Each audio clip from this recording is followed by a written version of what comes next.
Well, the railway budget has gone more or less on expected lines. As the Railway Minister Sadanand Gowda has said, this is a decade of compromise between whether the railways move on commercial lines or on the social sector.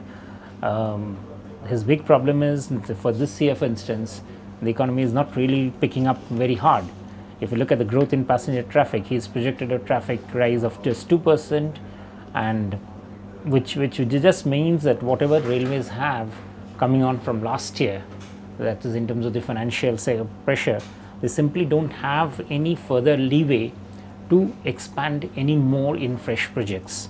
And throughout this budget speech, Gowda kept on talking about the same thing, that essentially he doesn't have the space to do any further investment. So anything more, that's bullet train, anything more like dedicated freight corridor, it'll all have to be done by getting money from outside. So that's where he brings in his emphasis on foreign direct investment in railways and on public-private partnership, as well as the other plan to monetize the value of the land which railways holds. Essentially what he's saying is that I can't, with the current amount of revenue mix that I have, think of doing anything more from the railway finances. So this budget is sort of saying that if this is the business as usual that has happened so far, it can't run anymore.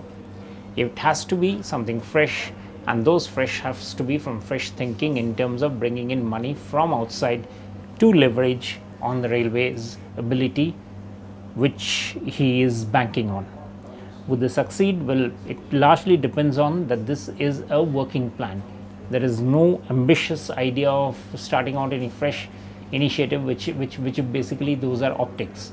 They don't give any hard useful numbers to the railways at the end of the year to talk about.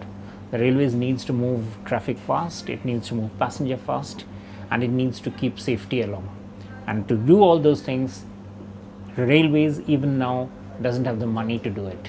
So what the railway minister has done is to say that I'll depend on showing better results by getting people to invest from outside. Thank you.